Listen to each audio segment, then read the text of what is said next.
Our conversation has become mediated through social media, chat rooms, texting, and phone calls. As our lives have become more and more focused on our online presence, we become further and further detached from our real life and from the world itself.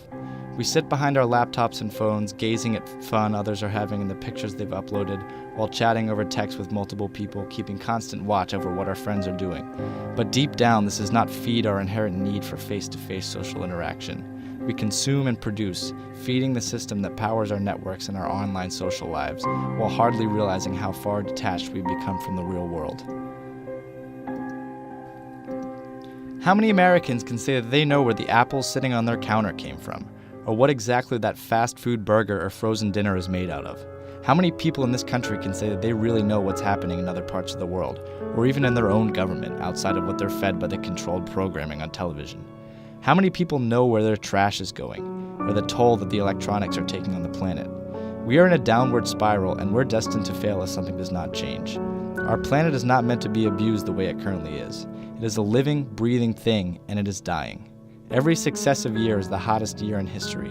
The ice caps are melting, and our habits of consumption lead to between 200 and 2,000 species going extinct each year. Our addiction to fossil fuels has led to the highest amount of carbon dioxide in the atmosphere in 650,000 years. Our habits are absolutely unsustainable.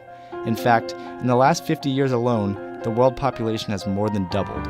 We are accelerating at a rate that is too fast for our planet to handle. So what of the future? What's next? We can look to some popular modern entertainment for the answer to this question. In the past decade, several films have tried to warn us of our future. Films like The Matrix and WALL-E try to show us the error of our ways, how we are living in a false reality, one shielded from our toll on the planet. Our technology is only going to continue to develop, beyond what we can even imagine at this point in time. But we can only imagine that it will serve to dig us deeper into this hole that we're already in. If we do not make a change now, our future is bleak. The evolution of computers and cell phones led to the birth of social media, which only served to detach us from the real world. What could be next? Will the evolution of media lead to a complete takeover of the human life? Will we be destined to float around on easy chairs, completely absorbed in our screens like the humans of WALL-E? Society as a whole needs to wake up. We need to take heed of the warning symbols that are all around us. The history books that we study in grade school are filled with past civilizations just like ours that came crashing down due to their own flaws.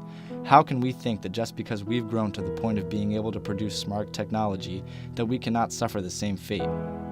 We think we are superior to those before us because we've developed further than any others, but in truth, we aren't. We're just like all the others, and we will fail if we don't make a drastic change very soon. Our future will be a dystopia. Food production cannot keep up with population, and fossil fuels are running measurably low. All we need to do is take our faces away from the screens and the censored news that we are fed 24/7. Pick up a book, go outside and enjoy what we haven't damaged on this planet. Read a science magazine or a journal and enlighten yourself. Find out what you can do to make a difference. Just look around you. A real look, and the truth will uncover itself.